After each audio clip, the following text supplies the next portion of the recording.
So the alley. What would we like to say about the alley? Hi, baby. Hey, baby. An alley to me is something that's very local, very community-based. It's kind of a shortcut for most folks. Would you like to trade jobs? You know, I would. If I wasn't doing this, I would be doing that. I like a hand truck. And I'd probably forget my lines.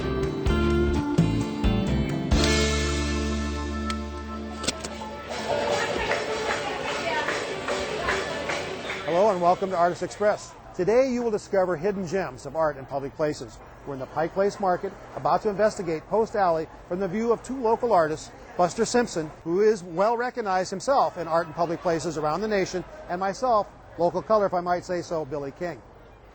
Part historical treasure, part artist invention, Post Alley connects the market to Belltown in the north, and then in the south to Harbor Steps and Pioneer Square. Buster's efforts have been focused in the north end of the market, spilling over to the Post Alley of Belltown. His concern is with keeping it real and honest, a Post Alley not plugged with development, but rather open to the grittier elements that make up the functional nature of a city. Myself, I'm concerned with Post Alley in the south. I'd like to see it more European style, with public theater, sculpture gardens, maybe even a flea market. Actually, there are a number of people leaving their mark on Post Alley, and we'll see some of that on our tour today. But first, let's connect with Buster. He's up at the Stewart House, you know, just past the cherry tree in the French Cafe. And then later we'll reconnect here at Lower Pike Street, Post Alley, and where the cobblestones all come together.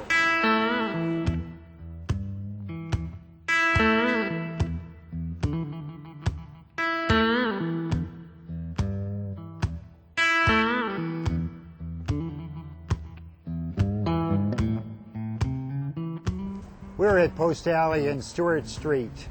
Just behind me is a historic old cherry tree that is a survivor prior to the renovation of the public Pike Place Market.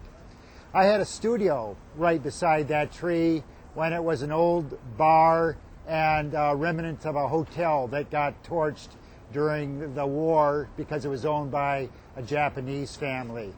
As the market was renovated, this site was proposed for the Inn at the Market. The developers came before the Historic Commission 3 times with their experts saying that the tree could not survive their building project. 3 times the commission said you needed to work around it. As you see, it worked out just fine, and today we have this vestige of an earlier market. This cherry tree represents urban photosynthesis.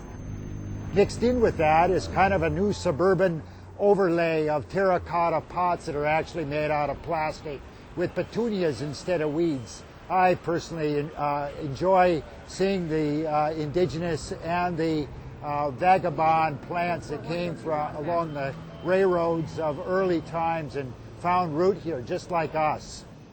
The dilemma that I have with being an artist, working in public in a place such as an alley or a streetscape is, you know, that which is perceived as ego, and I'm more interested in something that's more invisible and perhaps appears as if it were simply something that happened or just occurred naturally. That, you know, is the richness of cities as things build up layers of time. If you pan around over and look at the downspouts and electrical plumbing and all the honesty and sincerity that we see in alleys, it's a very honest expression of the electrician coming in and putting their work on top of, say, the person who's placed the gutter on the site, and the plumbers come and place their plumbing on the site, and there's this kind of collaboration of utilities, this embellishment of infrastructure that's very honestly expressed along the street. This mud flap sign is an example of a pragmatic solution to a problem in the alley where you have trucks moving up and down, wiping out any protruding sign, and so I came up with this simple solution of a mud flap sign. Alleys are important in that they maintain a porosity to a city. And the city went through a period in the 70s when they started to allow development to fill a whole city block. And what that did is it started to limit that porosity and limit the ability for incubator businesses to exist along alleys, allowing the fluidity of a street, the urbanness of a place. The megastructure was soon to be realized not the way to go, and so that the plugging of the alley with this development that happened in the early 1980s stopped happening. And today we have a design commission that's a champion for maintaining alleys. What does this look like to you? Oh, he wants a picture of it. So he sent you to take a shot? Oh. This vertical landscape planter device is my answer to that aesthetic that I have been talking about in alleys, the honest gesture of how things work. The approach here is that the roof watershed comes down the downspout, is trapped in the elbows, which become basically the water table, in which actually I have limestone that purges the acid rain and supplies the various volunteer landscape growing out of these planters. It's a direct takeoff of seeing life growing out of the cracks of old buildings. This old pipe railing, it looks old, but actually we put it in the early 1980s. It's historically correct, of course, because it's made out of old plumbing pipe, which is typical of how they would solve a problem in the market. You know, they just went down to the hardware store and got some flanges and pipe fittings and put together a pipe. But the more important thing is, being on the side of the public clinic, it provided something for people to hold on to as they navigated the steep hill going up or coming down. And now we've brought this kind of a simple amenity back into the urban fabric. We're at the corner of Post Alley and Vine Street. The market is further on down that way, and Pioneer Square beyond that. About 5 more blocks and you come to Denny Way, where Post Alley basically ends. This is an interesting juncture right here for me, is because the building that you see in the background represents one of the first buildings in the Denny regrade, and it happens to be along Post Alley, that is responding to environmental and green architecture. This is another example of capitalizing on roof watershed. In this case, we're diverting it into a cistern. We plan to have a number of cisterns up and down Vine Street. Again, taking some cues from some earlier projects on Post Alley. This piece is called Beckoning Cistern, a project that was sponsored primarily by the Seattle Arts Commission. This water, eventually, that's stored here and released here, will work its way on down the street to the next project site. This is an example of the same idea that you saw at Virginia Street and Post Alley, with the plastic downspouts creating an urban landscape off the watershed of the roof. And it was because of that research and the ability to use the alley as a laboratory that I started to be able to place these on the streets themselves. So from the alley to the street, the idea of using the alley as a laboratory is very beneficial. Hey Buster, thank you. Now let's go to a part of Post Alley that not everybody sees, the south end. You go past the elbow, past Lower Pike Street, and down what used to be Post Avenue.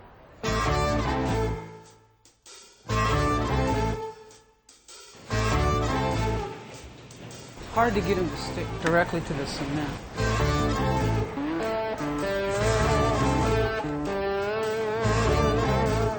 Yeah, originally started, I was the ambiance liaison here. RC, what are Hey, you Billy. doing here? Same old thing, different month. Once a month, you know. Postering the wall on Post Alley, Lower Pike Street, for how many years? It's about 20 years. Where do you get the posters? Poster Robbie. There's a guy that keep posted in town when you come around at all the coffee shops. You'll see posters. I get them from Robbie. He brings them to me once a month. I get posters. It really looks like Europe here with the postered walls, the cobblestone streets, the tight spaces. You've done a great job. I understand this is one of the most photographed aspects of the market. I wish I had $1 for every photograph I could retire. Now, I see some tearing and modeling at the bottom. What's that? They hose the alley that's splashing from the hose. It can be from cars in the winter, just the water of the cars splashing up the water in the winter. That's kind of nice. It makes it possible to tear off a little a chunk of the wall. Well, I don't go for that too much. You don't? No. Only if I know the ones that I want pulled off. Do you still have posters on here from 20 years ago? Actually, the black and white's way up there. That eye, the black and white eye right there. This is all pretty. This corner is probably still, underneath all that is pretty original, but the rest of it has pretty much been. And yours starts here at First and Pike and goes right to the elbow? Right to the elbow. The old restroom. The old restroom entrance. Entrance to the men's room years ago. Then who's postering the rest of the Post Alley? Terrace posters, I guess. Terrace posters. I don't know. Your element stops right about here. Is that correct? Yeah, and I get real upset when people do put on my posters on my wall and they tell me that it's not your wall. How can it be your wall? And after 20 years, it's my wall. So I tell them they got all the wall around the corner. They got all walls all over Seattle. If you just give me my space here, it goes black and white, theater, fine art, Northwest art, Asian art, more theater, and then... You've got a theme to this? Absolutely. I'm an artist. I'm its master. It's my slave, actually. You know, we're joined.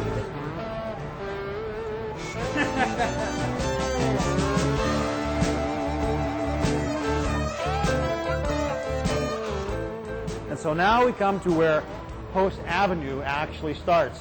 Buster Simpson in the 70s created Post Alley in the north part of the market, and when Harbor Properties vacated portions of Post Alley, or Post Avenue, it became Post Alley all the way to Yesler. But historically, this is where Post Avenue started. It's kind of a hidden street. Many people have used it for different purposes. You know, Burke Walker and the Empty Space Theater, for example, got started here in about 1970. The old Soapbox Derby came all the way down here and went as far as Seneca Street. It's an alley used by many people for different reasons, sometimes ignored, sometimes popular, but always a tender place. And now we're using it for the arts. This is public art created without commissions, without competitions. It's just volunteerism. And this is the other public postering wall. The requirement for this one is that you make and create and then post your own poster. All originals only.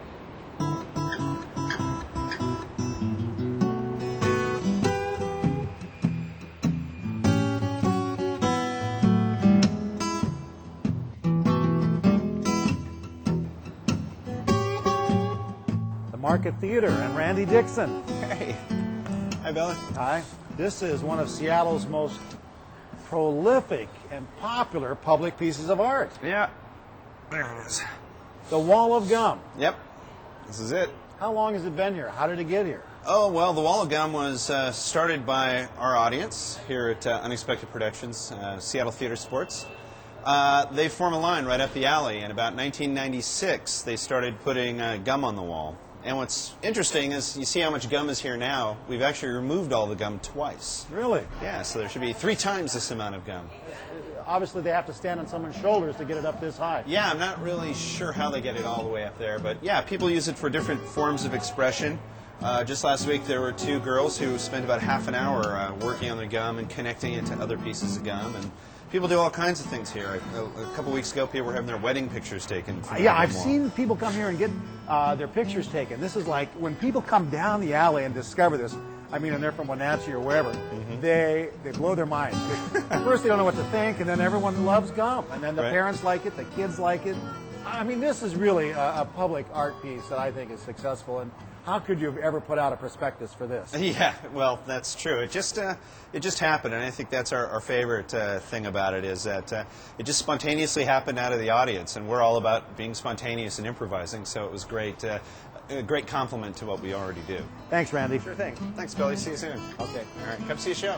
I will. All right.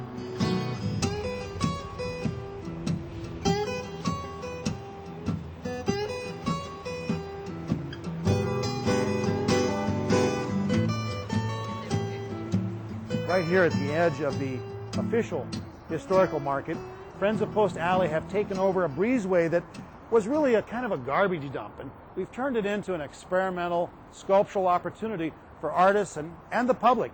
This space, Post Alley OAS, Outdoor Art Space, is really an example of what can happen when volunteers take experimental space and make art. The public, by the way, is the public who walks by. They aren't expecting to find art here, and we make a real impact with a random audience. I think that's one of the great values of showing your work here. This particular show, The Other Side of the World According to the Ostrich, is Robert Hardgrave at his best. He's taken plywood, he's made a stencil, he's cut out these ostrich heads and pushed them through the earth. And so as you're walking along this urban alley, you suddenly see something that kind of makes you laugh and makes you think.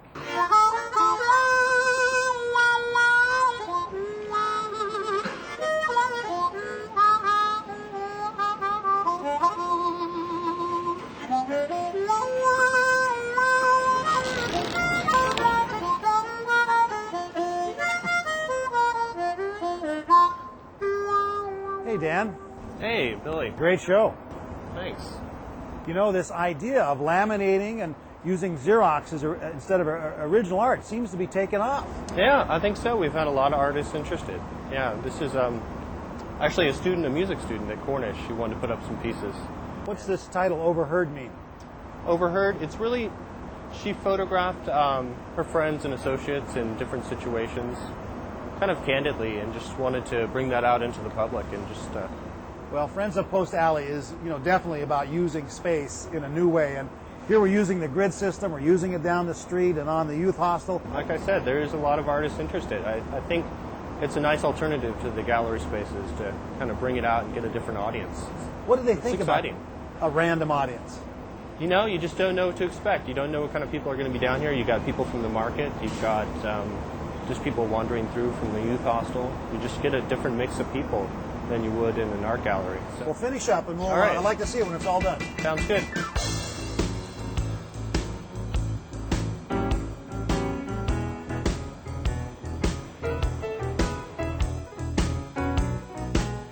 The experimental nature here means that not all public art is forever. We try out things, we expose them to the elements, we test materials, we go through the installation process, we get permissions. These are all processes that the artist has to learn to use and go through, and the learning here is incredible.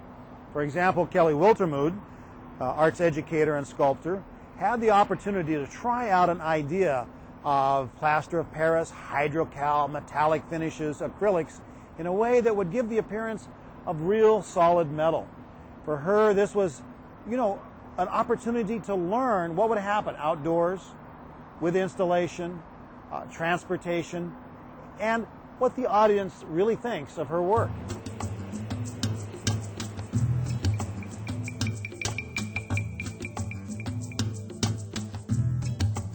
This is why I'm involved with Post Alley, because I happen to have my studio here. And really this is a grand opportunity as artists in residence to help animate Post Alley. Empty storefronts become studios. Railings become places to display art. Steps become theater locations. And I get a chance to be involved with not only residential, commercial workers, but just the average passerby. And I think more artists should be given the opportunity to make the same kind of commitment. It's good for the arts, it's good for the community, and it's good for the person.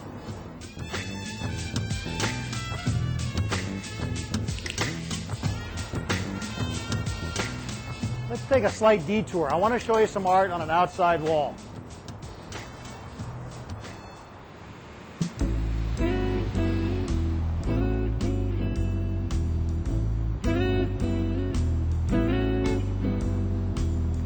Post Alley has two utilities on its premises. One is Seattle City Light, the other is Seattle Steam.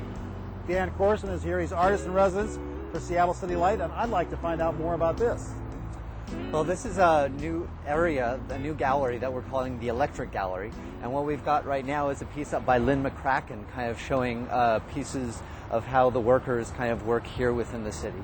And we've also kind of done a series of works about the relationship between the city's electrical circulatory system and our body's circulatory system. Yeah, it's kind of a hidden infrastructure and kind of making the invisible kind of visible. That's what we're trying to do. Very visible. What's the material? It's kind of the same material that they use on kind of large industrial billboards. So Dan, you're not only artist in residence with Seattle City Light, you have also produced some art for this wall too. What did you do? Right. We actually did 3 different projects. The first one was called Current, then Flow, then Conduct, and the pieces were all electrically themed? They were kind of relating the human circulatory system to the city's electrical circulatory system within disease and in health. So we had the whole Enron thing kind of going on there, as well as kind of the body. The center images were all dealing with heart imagery, and it kind of manifested in a number of different ways. How do you get them this big? These are all kind of blown up on giant bubble jet printers. So the original art is just a small piece? Exactly. And when this concept was developed, that's what we were trying to do, is create a system by which people who are like emerging artists could actually create small artwork, and then kind of with new technology we can kind of make it large and kind of help them move up to the kind of the public sector. Wow, huge impact for the emerging artist. Congratulations on this project. Thank you much. Well, make sure you go and look at the Ann Sperry piece, which is kind of around the perimeter of the space. Jack Mackey, nice to see you. A lot of people know you as a public artist. Your first involvement was with the Dancing Steps on Broadway. Right. And now you're a commissioner on several committees. I am vice chair of the Seattle Design Commission, and I chair the Art Oversight Committee for the Port of Seattle.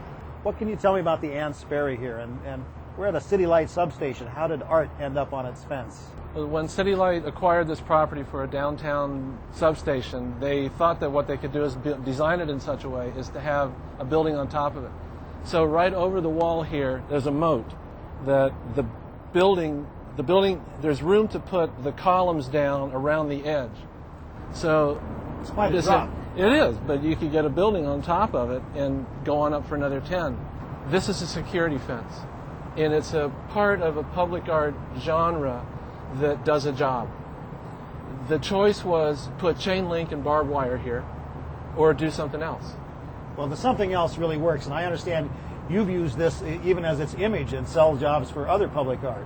What I recently did just a couple weeks ago was invited to Nashville to talk to the Director of Public Works, the Mayor's Director of Transportation, people at the high ends of all their regional transportation, and talking to them about how artists can work in their projects.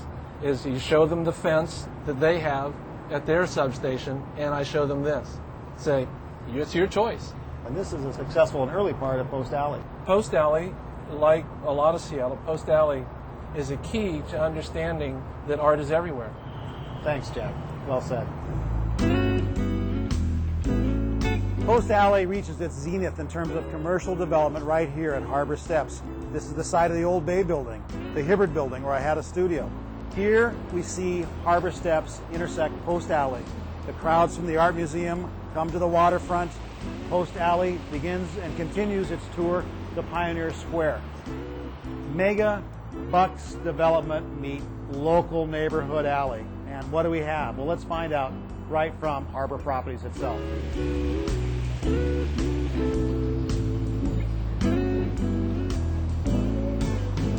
Doug, you know, we've come down the alley. The alley has a European flair. It goes through the market, and we've seen Buster up there at the north end. And then we come to this major development here. What was the idea when you intersected here, and how successful do you feel you've been? I think the idea was to create, you know, as much of a place to be as a crossroads. And we were fortunate that we had, you know, Western Avenue, First Avenue, and Post Alley, with Post Alley, you know, being a quieter pathway, more of a pedestrian pathway that took you up into the Pike Market and headed you off down towards Pioneer Square. So you've got these streets that have a lot of activity on them. And then you have a little bit of a sanctuary in an urban environment where people can gather and you can have some more interesting things happen. It gives an opportunity for the arts to flourish, for retail, for people to stop and enjoy a cup of coffee or something like that. You've started allowing artists to be in the storefronts. We've opened up a sculpture garden. Do you see the arts as being part of the future solution here? The arts are great. I mean, especially in an urban environment. We're already a bit at kind of an epicenter of the arts in the sense of having a symphony hall and an art museum, a lot of art galleries in the area. The people congregate for the arts. It creates that sense of interest and community. So it's worked very well, and we want to encourage more of it. You know, and it's kind of an exploratory journey. You don't know exactly how you're going to get there, but once you've arrived, you get a sense of what it is. I think that's key. The part of what we're doing is experimental, and some will stick and some won't. Will fail on its own. Right. You experiment with something, and if it's successful, you're able to build on it. If it's not, you adapt it. You know, or maybe you decide not to do it, and you take another course of action. All right. Well, thanks, Doug. You're welcome. We're on the other side of Harbor Steps now. Behind me is First Avenue, the steps down to the waterfront, and the Bill Brewer mural, which recently was painted over by the anti-graffiti vigilantes. It raises the question, which is worse, graffiti on a mural or having the mural painted out? But that's another story. Ahead of me, Post Alley, as it connects to Pioneer Square. The old federal building's in the way, but just on the other side of that, Marion Street, then Columbia, and then Post Alley ends at Yesler. In our tour today, we've seen a lot of issues. The old side of Post Alley, we've seen it gentrified, we've seen major development. But still, it's a neighborhood. It's my neighborhood, and it's your neighborhood. We've got issues to solve, but if we do it right and continue on this path, we create an oasis between the busy waterfront and downtown Seattle. Buster, maybe you have a few final thoughts.